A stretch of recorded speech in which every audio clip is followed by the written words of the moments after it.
viral कर देबोगे गे तोरा डोरी में रंग लगेबो बिहार में वायरल कर देबोगे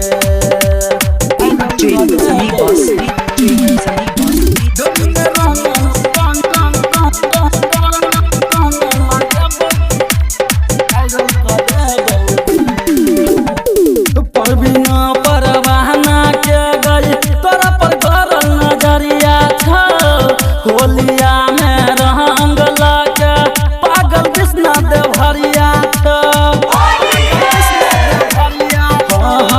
प्रवीण परवाना के गही तोरा पर गरला नजरिया होलिया में रंग लगे पागल कृष्णा देवहरिया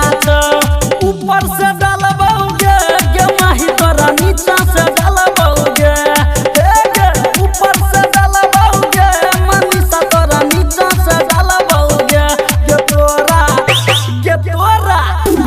रंग लगे बिहार में वायरल कर